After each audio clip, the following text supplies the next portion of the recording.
Estamos muy contentos, Adicae, de que el encuentro haya servido de intercambio entre los asistentes en un tono de armonía, que es lo que queríamos como natural, que es una organización de consumidores y usuarios.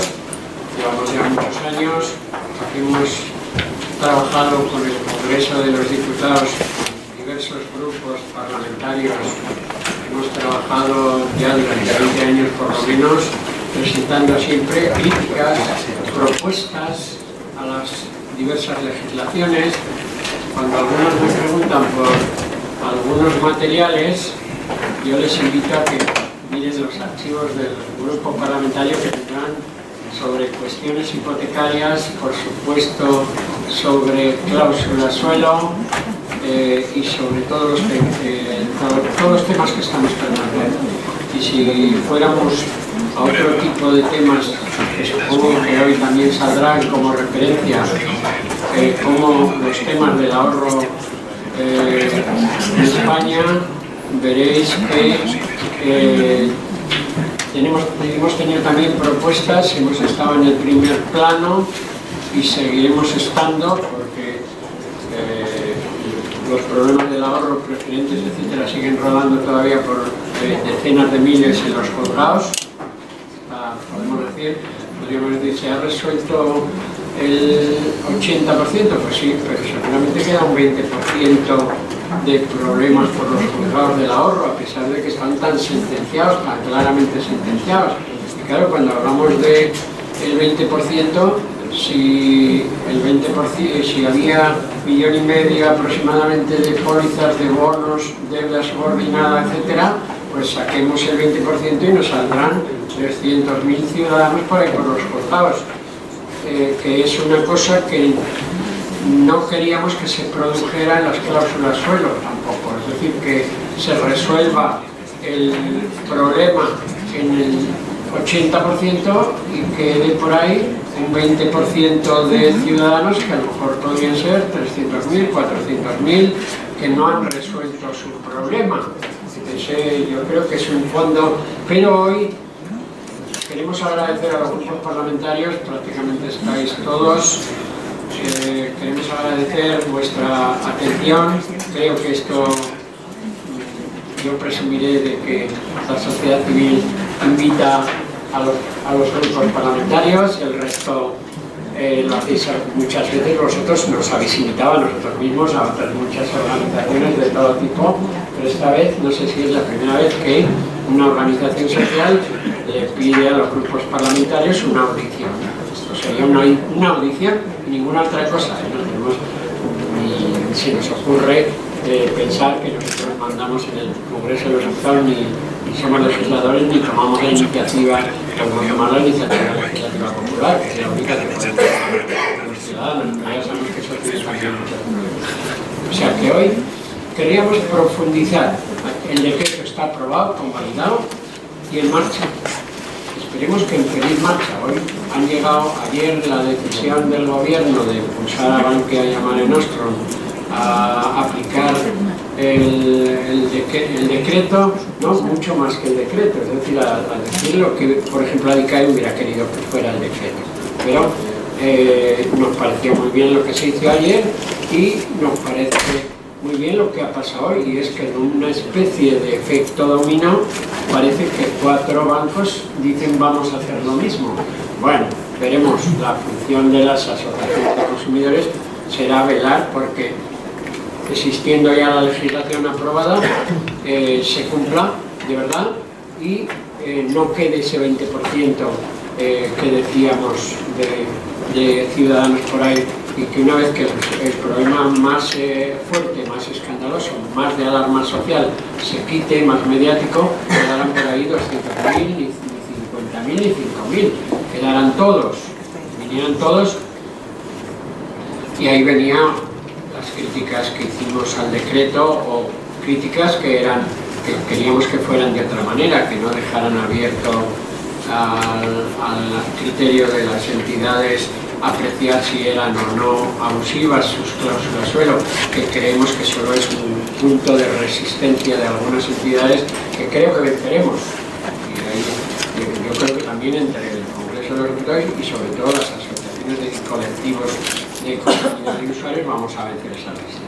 Pero no queríamos hablar de eso, sino del fondo de estas cuestiones que han motivado las sentencias europeas, no solo una, no solo la de la indemnización de cláusula suelo, ni tampoco solo los gastos de la constitución de hipotecas, tema que está ahí, que si cláusula suelo de 3 millones de los gastos de las hipotecas podemos ser todos los españoles, porque no sé quién me decía, había hipotecas en España, pero pocas, hay que decirlo también. Cuando yo era niño no había hipoteca, ni había vivienda en propiedad más que las de pueblo.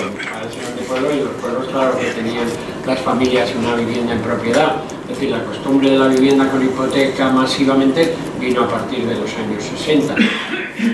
Vino como un impulso de los gobiernos de aquel momento, de los intereses de los constructores de aquel momento, de la economía de aquel momento. No es una tradición ancestral de los españoles el tener vivienda en propiedad, fue una política económica de aquel momento, de aquella etapa del régimen anterior, que continuó y se intensificó incluso después de la democracia como un gran negocio que extendió la propiedad de la vivienda, pues como se dan esos datos, al 70% de los españoles. Y que la banca presume de que nos ha dado vivienda a los españoles. Yo digo, pero por favor, que la hemos pagado, los que la hemos podido pagar, y nos la ha dado la banca. Bueno, ahí abusan de decir, y el mejor sistema mundial de la vivienda, lo tenemos en España. Pues después de lo que ha pasado, habría que ponerlo en duda y pensar en mejoras en profundidad. La propiedad de la vivienda como esta que se ha instaurado en España en tanta extensión, ¿es el ideal de la vivienda para los españoles? Yo digo que no, y que además no es posible, que no va a volver la etapa ninguna otra por ahora. Algunos sois muy jóvenes y a lo mejor, no sé si dentro de 20 años veréis una nueva burbuja inmobiliaria hipotecaria, y por tanto quiero decir que no, es imposible. ¿Por qué? Porque está claro que la burbuja inmobiliaria en España fue fruto del dinero barato europeo, que luego nos han exigido en forma de memorándum, etcétera, que acabaremos teniendo que pagar todos los españoles, porque es una proporción muy grande. Quiero decir con esto que no va a volver a haber dinero barato de Alemania, de Francia, que les sobraba el dinero. Una vez que llegó el euro, claro que les sobraba, y los bancos españoles decían, ¡ay, qué bien, venga, vamos a generar hipotecas a gente que decir si ha habido... Los datos son siempre discutibles, pero si ha habido 500.000 embargos y 200.000 desahucios, decir que ese era un buen sistema de vivienda, pues, y si al final para acoger a las familias en emergencias, en casa, etcétera, todas las instituciones, como en estos momentos están, autonómicas, locales, etcétera, están saliendo al pairo de ayudar a las familias a que no se queden en la calle, etcétera, quiere decirse que era un mal sistema, que tenía muchos defectos, y que por tanto habría que corregir. Esto es lo que esperaríamos que saliera de esta audición, como se dice en Europa, de una asociación de consumidores que hemos trabajado mucho, tenemos mucha documentación, tenemos más para lo que viene, para una interpretación adecuada de los cambios que se necesitan. Creemos que esos cambios que se necesitan y que algunos ya los proponemos beneficiarían incluso a la banca. Una banca como la que hemos tenido es insostenible, creo yo, y además se va a demostrar. Si ha habido una reestructuración tan fuerte como la que tenemos, de 45 o 50 grupos bancarios se quedan 15, el señor de Guindos dijo ya, al principio de la crisis, yo le dije, Brujo, que dónde lo veía, en qué bola dijo que podían quedar en España 8 grupos bancarios y se está anunciando ya, hay varias entidades, incluso las que ha definido como empedernidos, que no quieren pagar la cláusula suelo, etcétera, o más bien decimos quieren tiempo. Dicen, si ganamos 2 años o 3 años, a ver si nos salvamos de la crisis interna que tenemos. En absoluto se puede decir que las preferentes hayan hundido a la banca, ni las cláusulas suelo, ni mucho menos. Las preferentes y las cláusulas suelo han sido un intento de la banca de salvarse de las crisis. De la primera reestructuración no se salvaron, de la segunda no se van a salvar. De los que crean que agarrándose a unos cientos o miles de millones de los consumidores tomados en estos términos de unas cláusulas que hace falta más para declararlas abusivas, yo solía decir, cuando a lo mejor 200 tribunales de base de primera instancia, 10 audiencias, el Tribunal Supremo han declarado ya nulas, vamos a ponerle pegas, ya se tiene que discutir de si son nulas o no, se tendría que dejar eso. Bueno, seguro, a lo mejor el gobierno no pudo, yo ahí también reconozco que dictar que son nulas, no, teóricamente en la estricta legalidad no lo podía dictar el gobierno, las cláusulas suelo son nulas. Podría haber dictado algunas de estas medidas, las propusimos, pero se trataría hoy de que los importantes expertos que nos acompañen, aquí sería yo el más politiquillo que aficionado, por supuesto, pero todos los demás que me acompañan, yo creo que Adrián Rebollo, por allí es abogado de ADICAE, director de la llamada macrodemanda suelo. Tengo que recordar que el Tribunal Mercantil 11 de Madrid ya ha condenado a todas las entidades a lo único que restringió, porque fue en abril del año pasado, a 2013, se rigió por la doctrina del Supremo, pero la nulidad de las cláusulas suelo para todas las entidades está ya declarada judicialmente por el Mercantil 11. Han recurrido, por supuesto, pero nosotros también hemos recurrido, porque la juez en ese momento declaraba nulas, pero se regía por la doctrina del Supremo de mayo de 2013. El letrado Adrián Rebollo está defendiendo eso, está defendiendo además muy esforzadamente el carácter colectivo de las demandas de los consumidores, y ahí sabéis que al CAE seguimos empeñados. Una asociación de consumidores no puede dedicarse a defender individualmente a los consumidores. Puede, bueno, hay alguna legislación que dice que podríamos interponer algún recurso de algún consumidor intentando ver si había un problema colectivo, pero hacerle la competencia a los abogados está claro que no podemos ni debemos, y que además está la legislación de acción colectiva muy establecida en Europa y en España, con muchos defectos también, hay que decirlo, con muchos defectos, que intentaremos también en esta etapa que mejore, que establece la acción colectiva como el instrumento de los consumidores. No puede haber otro judicialmente, o sea, como decía al principio, mandar a 1,5 millones de consumidores, como dice el Banco de España que existe, a los juzgados. Bueno, el decreto del gobierno intenta salir al paso por lo menos de ese aspecto, y por supuesto le sigue don Carlos Vallujera, el registrador de la propiedad, es decir, una de esas profesiones que han estado, que hacen los registradores. Bueno, a los registradores no se les ha acusado demasiado, incluso Carlos Vallujera y otros registradores se oponían a registrar cláusulas abusivas. Sin embargo, los ministerios de diversos gobiernos, para que no se crea que acusamos a ninguno, no les dejaron, se opusieron, tanto el gobierno socialista como el actual gobierno, las medidas de retención de los registradores, pero en fin, él dirá algo si quiere. Pero tenemos a Lorenzo Pras, abogado, catedrático, llegado mucho a los colegios de notarios, al notariado, es abogado de notariado, pero no sé si lo digo bien, trabaja con el Consejo General, ¿no? Trabajas con el Consejo General, pero en la revista o en algunas otras cosas, pero creo que conoce bien y está cerca, desde luego, de los otros. Si quiere decir algo que no es representante, ya veo que no tiene representados en absoluto. Fernando Herrero, secretario general de ADECAE, economista, que desde el punto de vista económico creo que es una de las personas que domina más en España todos estos temas.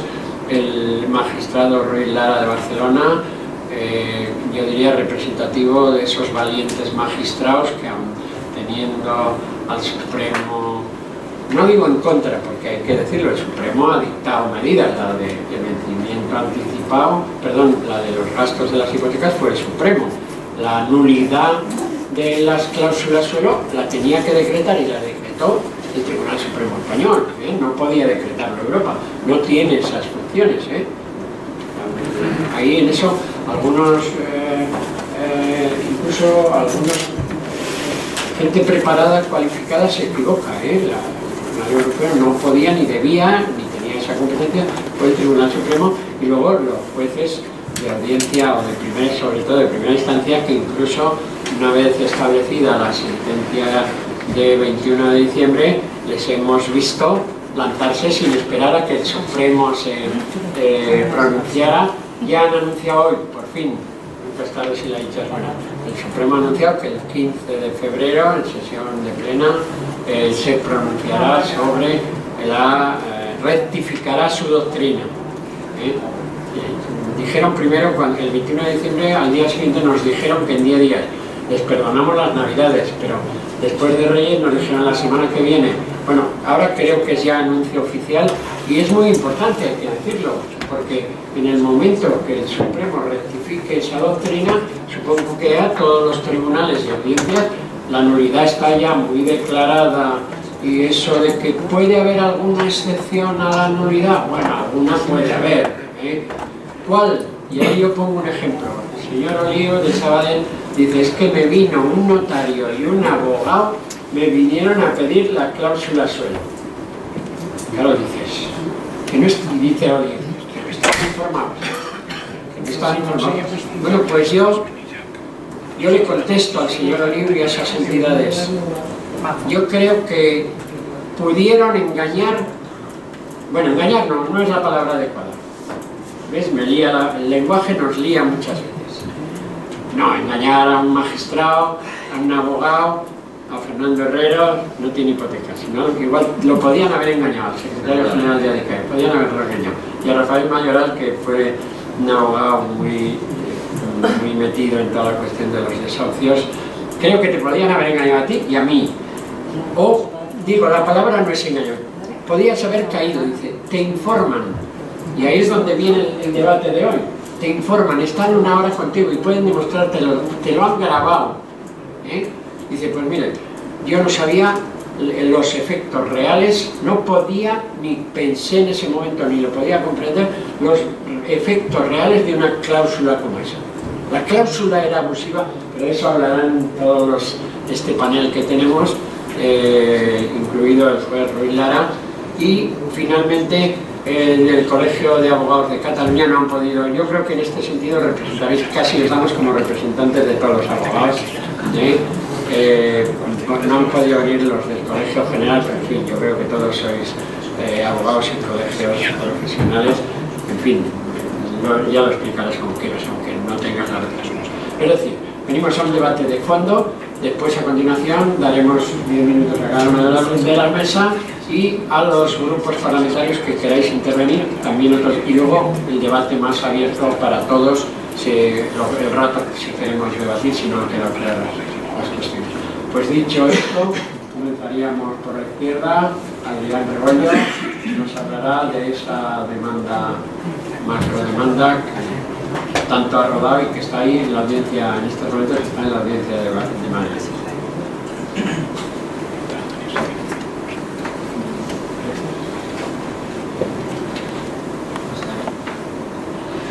Buenas tardes a todos. Creo que es el micrófono. Bueno, pues como ha dicho el presidente, gracias por la invitación a este acto en el que se me brinda una oportunidad de ponerles en antecedentes de la lucha colectiva judicial que ha llevado el ICAE en los tribunales. Por supuesto que hemos interpuesto diversas demandas colectivas que ahora, gracias a la nueva reciente jurisprudencia del Tribunal Supremo, cuando se comercializaron productos estos últimos años de ahorro de inversión con una falta por parte de las entidades bancarias de los deberes de información y crearon ese desequilibrio y que muchas veces, cumpliendo su ley de mercado de valores, los bancos hubieran conseguido vender diligentemente, pues se han dado cuenta los tribunales de que todos los productos se vendieron de una forma interesada y nos están dando la razón en muchos tribunales, tanto por ejemplo en Valencia como en Madrid, contra Caja Madrid, Caja Canarias, y ahora esperamos dentro de poco tener una sentencia discriminatoria sobre la presión de Caja Madrid. Uno está acostumbrado a hablar, pero la esperanza de que lo que uno piensa pueda tener algún efecto pues es bastante limitada, ¿no? Porque la conciencia sobre esto que el Tribunal Supremo ha llamado el nuevo modo de contratación o la contratación con condiciones generales, es una conciencia muy limitada, una conciencia que cuesta ser recibida por el mundo jurídico español, ¿no? Entonces, ahora que hablo delante de los legisladores en este foro tan interesante, pues voy a intentar llevar un poquito la ambición más allá y señalar algunos de los defectos que están dentro de este debate en las importantísimas resoluciones que han ido recayendo en el Tribunal Supremo. La sentencia de 9 de mayo de 2013 que declaró nulas por falta de transparencia unas cláusulas suelo. La sentencia de 23 de diciembre de 2015 que reconoció sorprendentemente la nulidad por abusiva de la cláusula de vencimiento anticipado por impago de una cuota, la nulidad de cláusulas de intereses de demora no sé si era del 19%, que se consideraba hasta entonces normal en el tráfico y quedó claramente como abusiva. Y otras sentencias, luego le ha sido en el 16. Me voy a centrar en estas de 9 de mayo y de 23 de diciembre, porque siendo importantísimas en cuanto recogen la nulidad por abusiva de estas cláusulas con efectos ultrapartes, o sea que afectan a todos los que tengan una cláusula idéntica o parecida a la que ha sido declarada nula.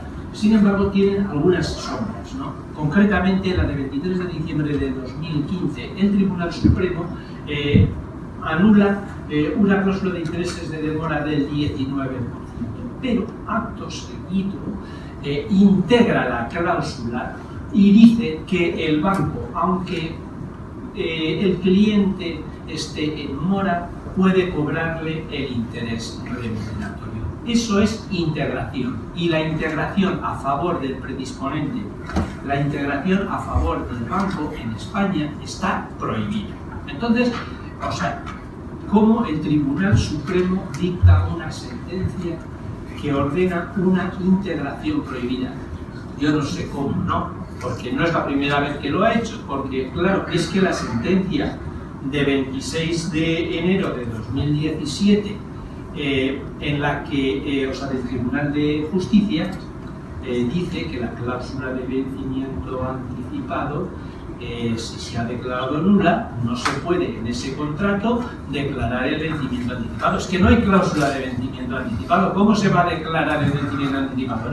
No, es que como ya el deudor manifiesta una voluntad muy clara de incumplir, pues entonces hacemos que el préstamo venza anticipadamente y se le cobre. Y se está diciendo además, por ejemplo, que he leído últimamente, que claro, pobre acreedor que no puede ir al vencimiento anticipado, y tiene que ir a un procedimiento declarativo. Bueno, vamos a ver, eso está apareciendo en la prensa económica de la voz de juristas serios, pero es que es inconsistente, porque,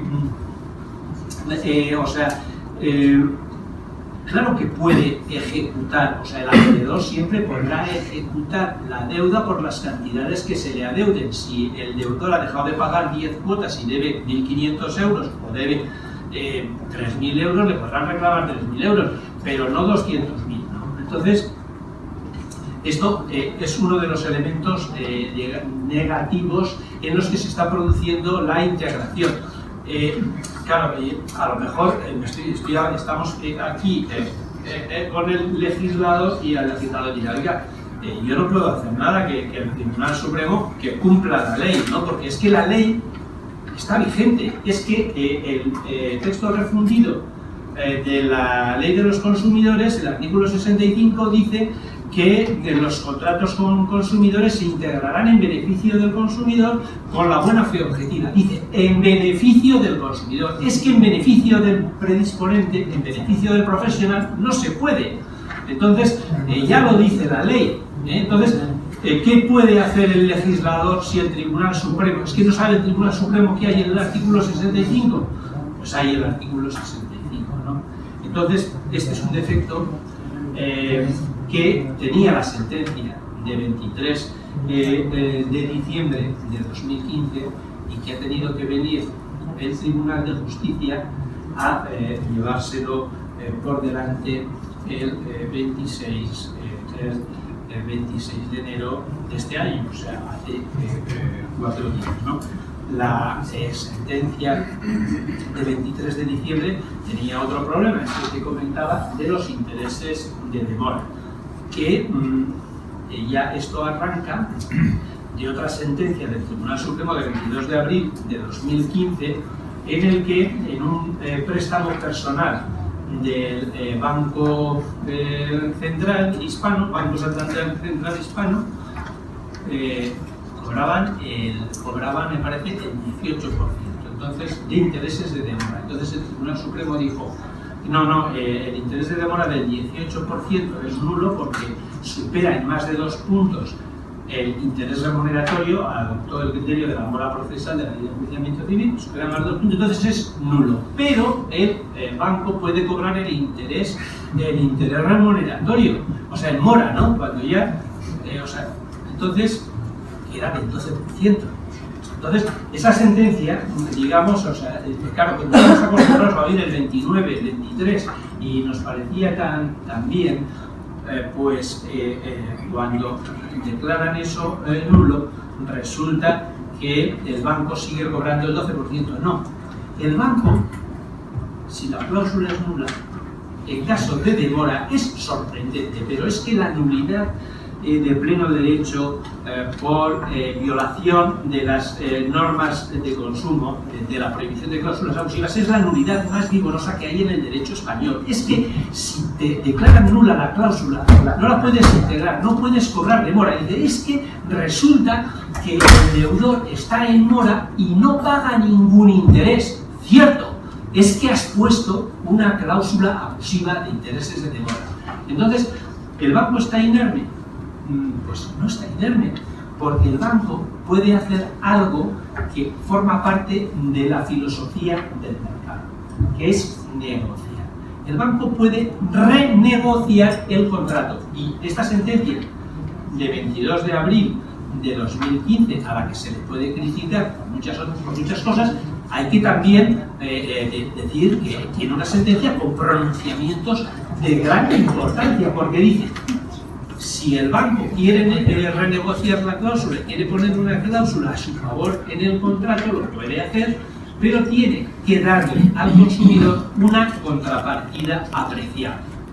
O sea, el banco puede renegociar. Si le han declarado nula la cláusula de intereses de demora, puede acudir a donde su cliente y explicarle: le han declarado nula la cláusula de intereses de demora, no tienes intereses de demora. Es muy peligroso, claro, para el banco, porque el deudor dice: no pago, ¿no?